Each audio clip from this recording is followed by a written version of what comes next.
Welcome to the Tideline Talks podcast, where we discuss all things related to sports medicine, health and wellness. We dispel common myths and misconceptions regarding healthcare, and we do it in a way that's easy to understand. It's hosted by yours truly, Dr. Michael Sclafani, founder of Tideline Sports Performance and Rehabilitation.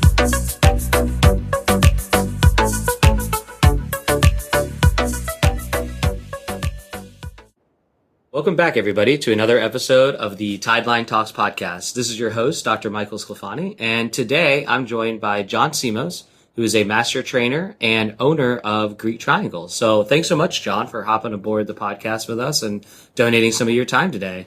Thank you, Dr. Michael. I appreciate being here today. Awesome. So, Jon, let's back up a little bit. Tell us a little bit about you. So, where are you originally from?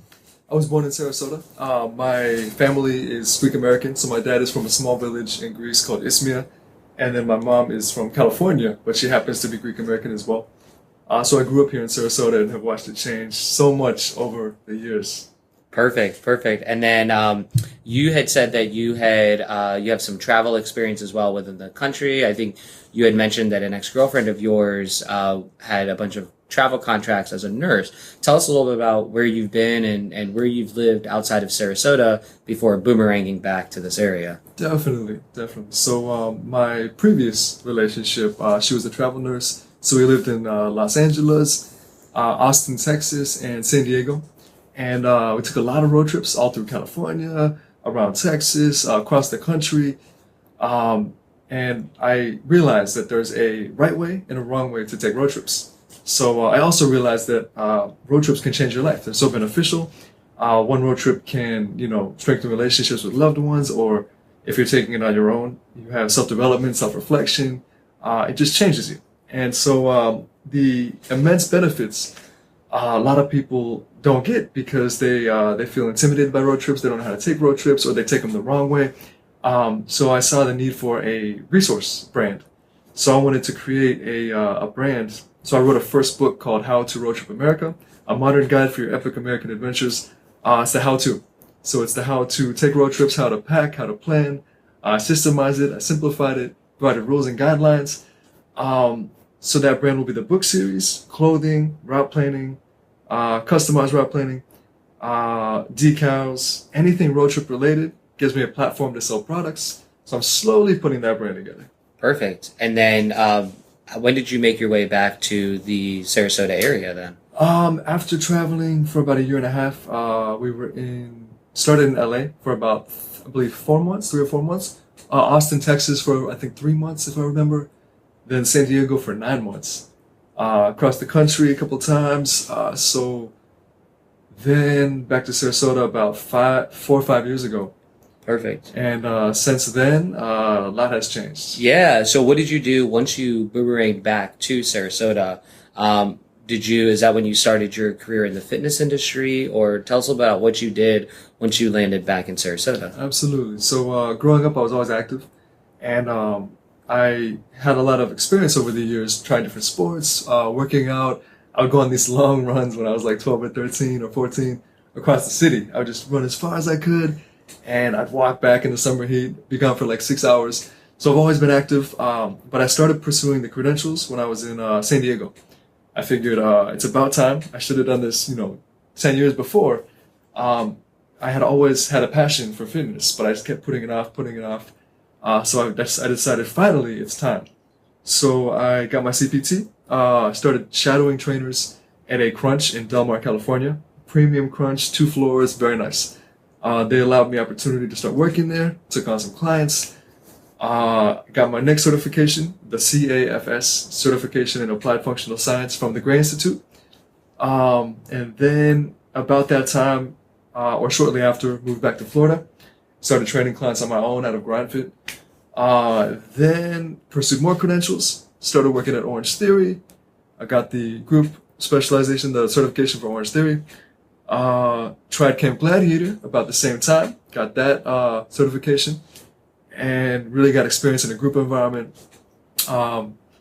Then from there, left Camp Gladiator and began working at a functional facility called Live Training Center in Palmetto. Got a lot of group training and functional training experience there.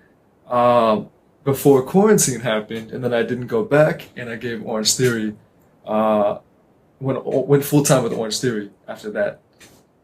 Very cool. And then, so when did you splinter off from group training into more personal training, one on one, like you have been doing more recently? So when did that happen? I then began to take on more clients and pursue more credentials. So the story behind that, to tell you really quickly, I started lifting when I was 16, and I learned the hard way. And so I didn't know anything about how to lift. I just, took some information from high school, lifting, friends, random people at the gym. I'd be like, excuse me, what was that? How do you do that? What is that for?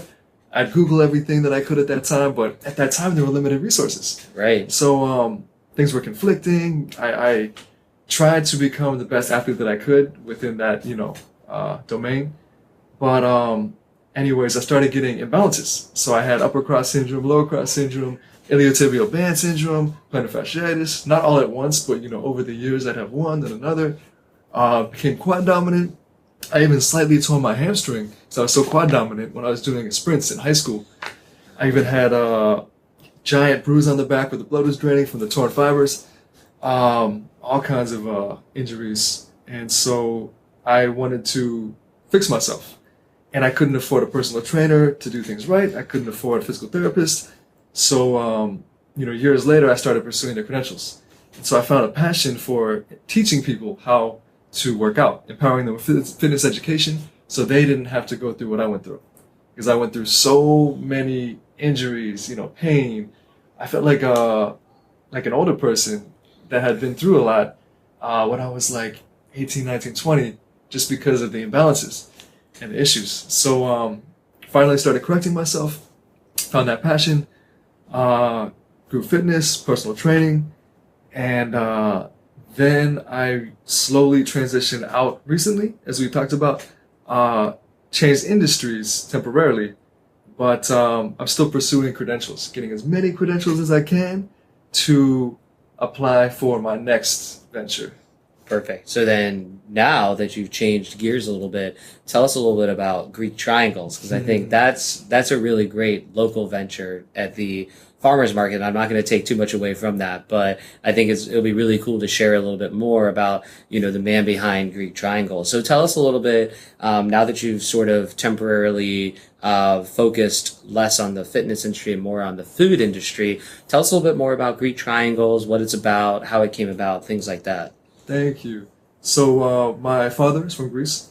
He's from a small village called Ismia. Back in the day, it would have been under like Spartan control, Southern Peninsula. Small village, beautiful place though.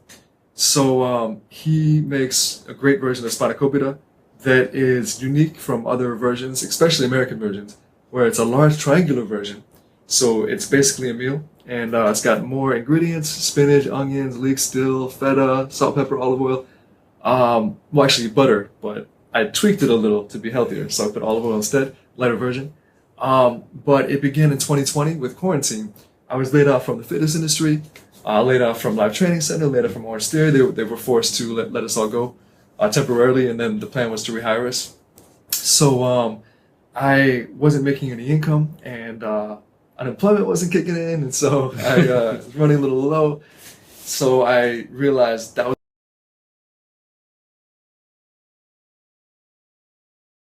the perfect time to kick off this venture. So I tried to get the recipe, worked with my dad, finally got the recipe down, created the website on Wix, put it all together, and just announced it on social media. And gratefully, the Orange Theory community was amazing. They ordered a lot first couple weeks. Every week I had orders.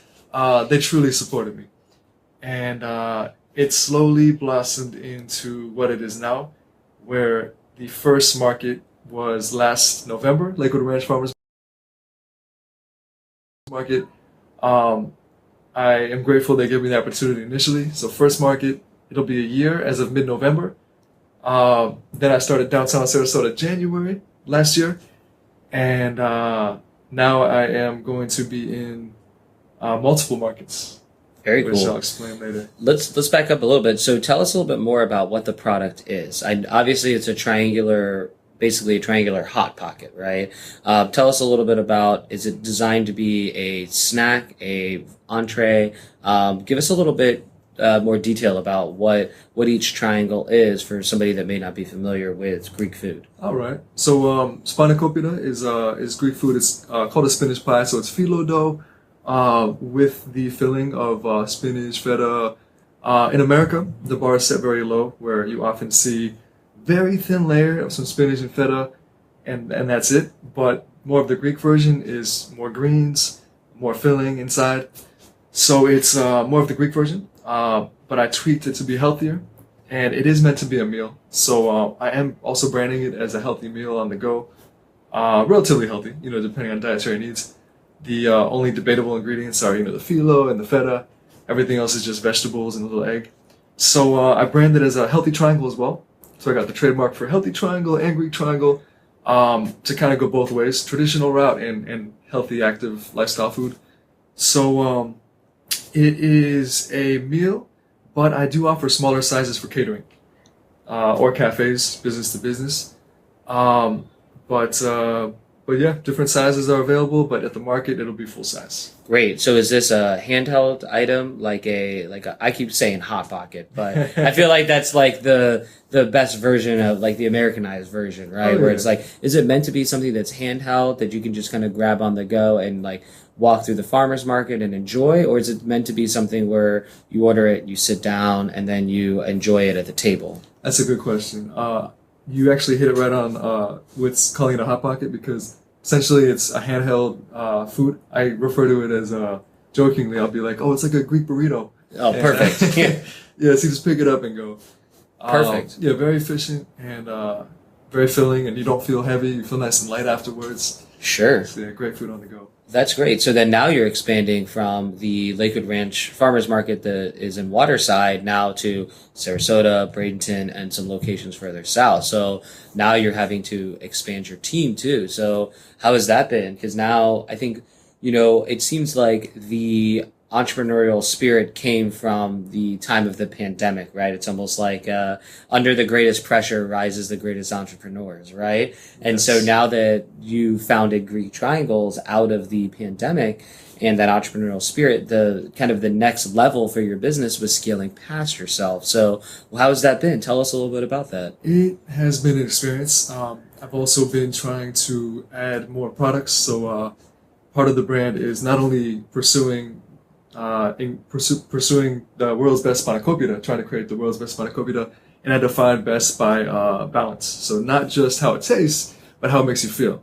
So healthy, tasty, is it filling? So I define perfect as, you feel content and good after you eat it while enjoying it in the process. So we're pursuing making the best spanakopita, but also creative variations that have never been done before. So I don't understand why in Greece they never made like a ham and cheese or ground beef, but they're so good with a little ham in there, added cheddar or a little ground beef or chicken. So I have creative variations that I've given creative names. For example, ham and cheese I call the American in Athens, because ham and cheese is an American thing. The vegan one I call Greek gone vegan, because not a lot of vegan people in Greece. Yeah. And then the traditional I call Yaya's classic, because Yaya is grandmother in Greek. So creative variations. Then with growing, my biggest bottleneck was hiring. Never hired before. So I just hired 2 people because we're going to be in Bradenton on Saturdays, Sarasota Saturdays, Venice on Saturdays, and Punta Gorda on Saturdays on the 29th of this month. So 2 people. Actually, I have to hire a 3rd as soon as possible. So I have a few people I'm training this weekend. It's been an experience, but I've systemized it. As we had talked about, the importance of systemizing. Mm-hmm. So everything should be smooth. That's great. That's great. So that's the plan then, is to continue to scale that business. And then, well, tell us, after eating all of this, you got to experiment, eat your own triangles, right? How do you stay in shape then? So tell us a little about your own personal athletic training now that you do that's not part of your career, but just your own personal athletic resume. What do you do personally to stay in shape, stay active when you're not cooking and you're not working on the business? Absolutely. So the way I train, the way I've always trained is a cross training style, a hybrid training style, but it's my own type of training, which actually plays into the fitness venture, which is kind of on hold for now. But that's the reason why I'm continuing education. So I simplified and systemized where I'm very busy. I don't have a lot of time, but I want to maintain peak athletic shape. So it's a push-pull split where I'll do an undulating rep scheme, but it's different weeks. So week 1 would be high reps within that push and pull, where Monday, let's say I'd alternate these days, but let's just say, for an example, Monday would be my push day. So horizontal push, so chest, vertical push, so shoulders, elbow extensions, so triceps. Maybe I might throw in some legs as well. Tuesday would be my pull day with high reps. So horizontal pull, vertical pull, so lats, back, biceps. I'll throw in some core on one of those days as well. Wednesday would be legs. So I'd focus just on legs, hip dominant, knee dominant, everything. And then Thursday would be a recovery, mobility day. Friday would be, I'd bring it all together, a full body conditioning day. So I'd change it up and do like rounds, not quite like CrossFit, more like, a set of RDL, dumbbell chest press, dumbbell low row, back to back, maybe 2 rounds, maybe 3 rounds, then the next group of exercises, or sometimes just in a row. I guess vertical loading or horizontal loading. So that's it, 4 days a week, an hour, 4 days a week. Start off the workout by really good mobility, flexibility, not stretching, but dynamic exercises, bird dog, foam rolling prior to that, hip flexor stretch, some basics to get you going, 10 minutes, jump into the workout, 40, 45 minutes, stretching after. Within an hour, you're done. Sprinkle in some cardio. So 1 day speed work, 1 day intervals, and 1 day steady state to build that work capacity, that endurance. So literally 1 hour, 4 to 5 times a week to stay in like peak shape. Wow. Where are you doing this all? Is this all outside? Is this at a gym? Tell us about where you're able to do everything that you just mentioned. Mostly at Prime Strength, which is the new version of GrindFit. There used to be a gym called GrindFit, which was amazing. That closed, and one of the trainers, Nate, started his own, which is an amazing little gym off Siesta Key Drive called Prime Strength, 24-hour gym. You get a fob, go there anytime you want. He's got all specialty equipment. It is really a nice gym. It's like your own place. Perfect. Is it like, tell us a little about it. Does it have platforms and bumper plates that you can just drop weights down, or is it more of like a commercial style studio gym where it's meant to be, more of a bench and dumbbells and just very more of like a commercial LA Fitness style, or is it more of a functional studio? Definitely more of a functional studio. It specializes for everyone. So if you're a bodybuilder, he's got equipment for you. Powerlifter, there's a lot of powerlifters that go there. He's got everything you need. CrossFitters, it really caters to everyone. He's got, weighted vests, special bars, powerlifting bars, literally everything in this small space, and even an air runner and bikes. Yeah, I can't think of anything he doesn't have. That's great. And so once Greek Triangles gets to a certain point, the next venture will be to reestablish the fitness connection, right? So tell us a little bit about what's in the works for that. What can we expect to come from you with the revitalization of your fitness journey and your fitness career as well? The plan is to scale Greek Triangle, systemize it. Once I can scale it, get more business to business, then I can hire people and slowly step out to focus on the fitness venture. The fitness venture, I do have a book I'm working on that simplifies working out, and then that'll be the foundation, kind of like for the Road Trip brand.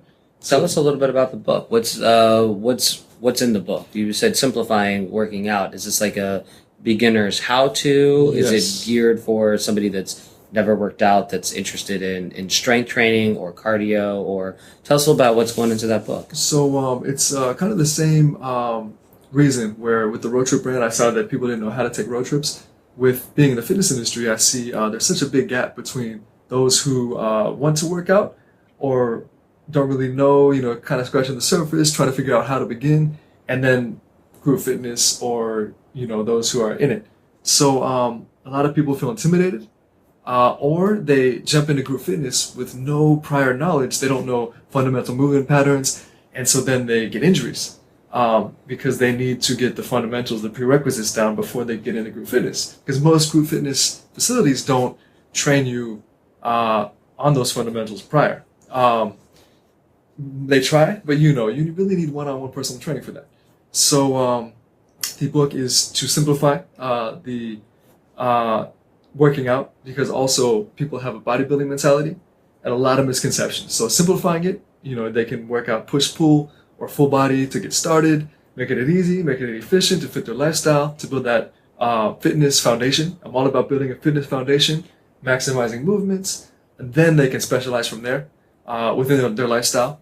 So my point is that the book will have simplifying, it'll have rules and guidelines, it'll have fighting misconceptions, just basics. So it'll be for everyone. So even an advanced person can gain knowledge from it, but it'll be more geared towards those who are new to fitness. That's great. I think there is a lot of, I guess the best way to describe it is like a barrier to entry, right? To working out. A lot of people do feel intimidated. Maybe they feel either they don't know what they're doing. Maybe they feel a little embarrassed that they don't know how to do it. Maybe they feel that they're not good enough to hop into an Orange Theory, F45, CrossFit, whatever boot camp or group training. And so they just feel like they have this barrier to entry. So it sounds like your main objective with the book is to help to eliminate or reduce that barrier to entry into that arena. Yes, and I know I can't teach someone fundamental movement patterns from a book, but it'll be the first step. And then the brand would be courses online, educational courses tied with training. I know I still can't quite teach someone fundamental movement patterns, but at least that'll be the second step. Third step would actually be a gym chain that focuses on education and helping people bridge that gap and incorporate a healthy and efficient training routine within their lifestyle. Because the biggest problem is time. Most people have a problem with time, and so they jump into something they're not ready for, or they don't think they have time to jump into something they're ready for. But everyone has time. Once they learn, it doesn't take that much time. So that's the goal. That's the goal, to get everyone into a healthy lifestyle that fits their lifestyle, if that makes sense. That's perfect. No, that's great. I think that'll be a really good resource for people who have those hesitations and limitations as well. Just out of curiosity, what do you prefer in terms of we see in our practice, we see a lot of individual athletes who either work out that have remote programming from a coach, or they just make their own program. We also see a lot of group fitness athletes as well. You have experience in both sectors. What do you like? I mean, I wanted to kind of open up the discussion about kind of group fitness, not versus, but group fitness in comparison to individual workouts. So what is your philosophy, and what are your just thoughts on that? That's a good question. I feel like both are necessary because it is about one's individual fitness journey and the progress. It's you versus you, and slowly overcoming the imbalance or mobility issue, progressing, being able to apply things functionally where you couldn't prior. So there's so much beauty in one's personal journey, and you can still get that in a group training environment, but it has to be the right facility. But then on the other hand, with the group training environment, it's about the camaraderie, the community, and that's so important too. The social aspect, it's huge. So yeah. I feel like someone should have both, where they have time training and zoning out and getting into that flow on their own, and then time to jump in with the group. So for that, I recommend maybe a couple of days on their own, lifting or running, just to focus on them. Because a nice long run, for example, you can zone out, really clear your mind, really think about things. So it's important to have that time to yourself. Right. With training. It really is an escape. And then on the other hand, the group training, they need both. So I'd say group training once a week or twice a week, lifting once a week or twice a week, that balance. Yeah, and I think you hit it right on the head too, because I think like I love group fitness and there's nothing better. I mean, you've been part of many group fitness gyms as well, right? There really is nothing better than the community. I mean, look at how well the Orange Theory community supported Greek triangles. I mean, that is without that platform, right? That would have been a very tough barrier to entry for Greek triangles. Yes. But you were able to, kind of build something that the community was able to help support. And I think that that's hard to do on your own. I'm not saying that it's not there, right? But there is something to be said about, that group fitness kind of, we are social creatures, right? We're pack animals, right? And so the ability to connect with people, to I think to help to eliminate some of the barriers to entry that you're going to probably be talking about in your book, especially some of those emotional barriers to entry, right? In terms of embarrassment or, maybe imposter syndrome, things like that. Now with group fitness, it's such a great way to meet people. I mean, my wife and I moved here 2 years ago. We didn't know a single soul. Oh, wow. And so it was very difficult, as an adult, to meet friends and to just become part of the community and things like that. And we were very fortunate that through different group fitness programs that we've been a part of, that we've been able to meet other people and kind of build our social circle too. And I think, more recently, I've had some health issues where I used to do CrossFit full time. I've had some health issues that now I can't tolerate CrossFit workouts. So I'm doing more individual commercial gym, LA Fitness style workouts. And at first I was like, oh, this is just a nice break just from, the music, the intensity, and just kind of just almost like like an adrenal break and just sort of like just an intensity break. But then, after probably like 2 weeks, you start to go through withdrawal and you're like, man, I am literally in LA Fitness by myself, like just me and my music. And it's like, man, you miss that camaraderie. And it's I think you hit it right, where I think there is a balance. And I think it's really, and this is not a knock on group fitness, but I think it is really hard to program for the general population that's going to hit every single facet of somebody's fitness journey. And I think it's just tough. And I think there are so many gyms that we work with to do such a really good job. We work with really great CrossFit gyms. We work with Orange Theory gyms, F45 gyms, boot camp gyms. A lot of them have really great group training fundamentals that really help them. But I think you're right. I think it's really hard. You kind of hit like 85-ish% of somebody's overall fitness milestones and what they need, their pillars, that I think that last like 10 to 15% has to be individualized. Yes. And I think that that's where a lot of group fitness gyms offer that one-on-one coaching as well. And I think to your point, I think it's, I wish more people would take advantage of that. We have a lot of, people like yourself who are really smart personal trainers, really smart coaches that can help to individualize things, right? Kind of say, hey, you've mastered a lot of, maybe they're an Orange Theory athlete, like you've mastered running, got really good form in the weight room, but for your individual needs, maybe there's just a couple things that maybe we want to work on once a week, once every other week, just some things just to kind of help fill in those gaps. And I think, to your point, I think you've got a blend of both. So I think that's what's going to make your fitness business so successful, is because you're able to see the big picture with the group fitness, but then also the individualization that's needed for one-on-one training, one-on-one coaching, things like that. Absolutely. You said it perfectly. I feel like everyone needs to have that personalized to correct or improve on. And then the group training for either the conditioning side and social aspect and all of that. And then also your side, the rehabilitation or preventative as well. So they literally need all three, for sure. Because if they're lacking one, the preventative, and someone ignores something that's nagging, or they dismiss it as old age, which 9 out of 10 times, like that's not. 10 out of 10 times, old age isn't. It's not that. It's not getting older. It's just not correcting imbalance, and then it wears their hip out, or joints having that out of alignment joint. It causes issues long term. Mm-hmm. So addressing things. If they have a pain, coming to see you, getting that fixed instead of just dragging things out. Right. And I think that's where I think when people come to see us, a lot of times those are some concepts that we talk about, that, hey, you belong to an amazing gym and the coaches and the programming is awesome. Just for your particular body, we just needed to just kind of augment and just to kind of support your movement patterns with just a couple different things. And this is kind of what led to pain, discomfort, inefficient mechanics, etc., right, that we work on here in our practice. And speaking on that, not to interrupt, but I feel like I need to share that. So Please. Before this podcast, I came and I was talking to Dr. Michael, and he's like, "Do you have anything that bothers you?"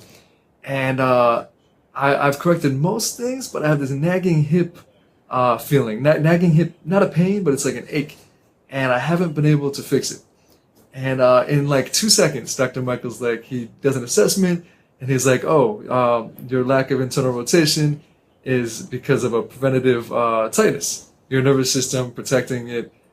He's like, "We can do dry needling, and I can fix this." And so what I've struggled with my entire life, and what I've seeked out professional help for, and no one has been able to pinpoint. He pinpoints in like 2 minutes, does the dry needling, which was an experience, and now my hip actually feels much better, and I actually have the mobility, and now I can, train 100%. So now I learned so much today, and he fixed something I've been struggling with. So definitely come see him. Isn't that cool? And I mean, amazing. so if you're okay with me sharing just a little bit more, Definitely. basically you were getting some restriction in kind of the front outside part of your hip, right where people think of their TFL hip flexor area. And I think what happened was, given your history of plantar fasciitis, which can limit your ankle mobility, you had changed your movement patterns to allow for a more hip dominant based squat, requiring a deeper amount of hip flexion and hip mobility that then caused this protective spasm and this protective shortening around the back of your hip.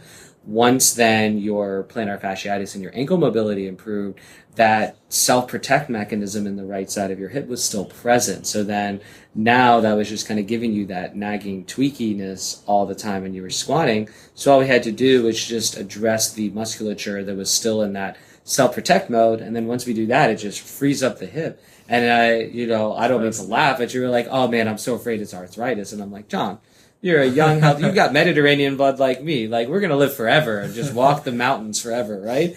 And no, and there's no arthritis. It just was literally just a self-protect mechanism. And then once you had already done like 90% of the work on your own, which was awesome. And then just to get you that last 10% over the finish line is just all we needed. So what did you think of the dry needling? Because that is newer for the state of Florida. So a lot of our listeners are probably pretty familiar with it, but there are still some people that they hear the term dry needling and they automatically think of tattoos, cortisone injections, steroid, epidurals, things like that. So it was a very different experience, but tell us a little bit about what the sensation was like. Yes.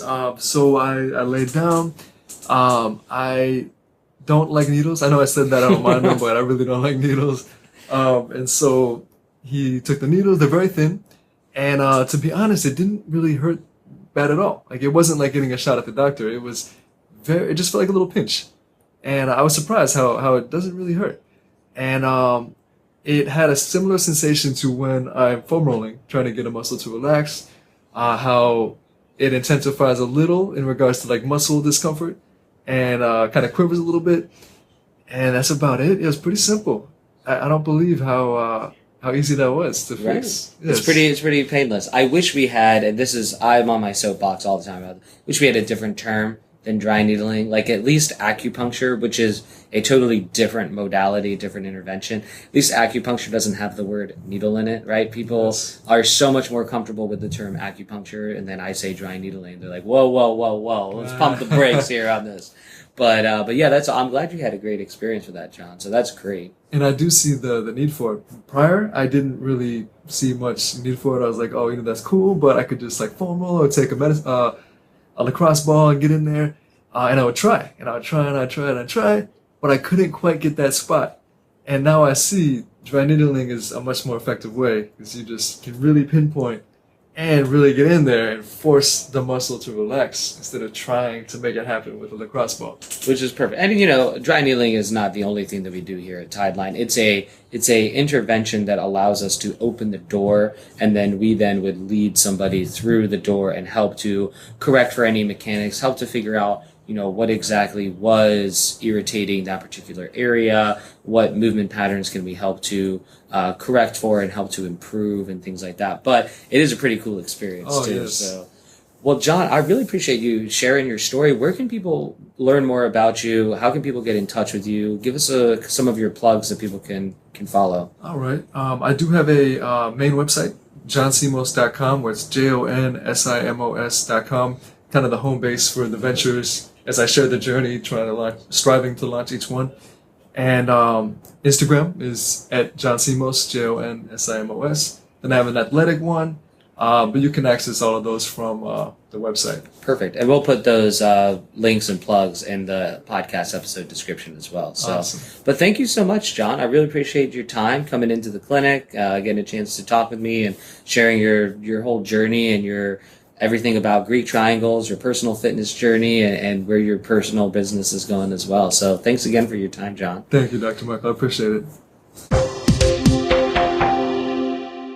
Hey, real quick, before you go, I just want to say thanks for listening.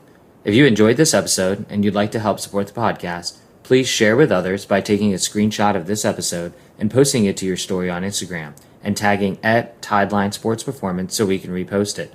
And to stay up on all the latest from us, make sure you follow at Tideline Sports Performance on Instagram and Facebook. And of course, make sure you like and subscribe to this podcast. All right, guys, catch you next episode.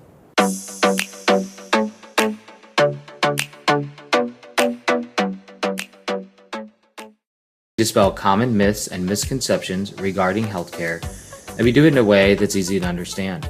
It's hosted by yours truly, Dr. Michael Sclafani, founder of Tideline Sports Performance and Rehabilitation.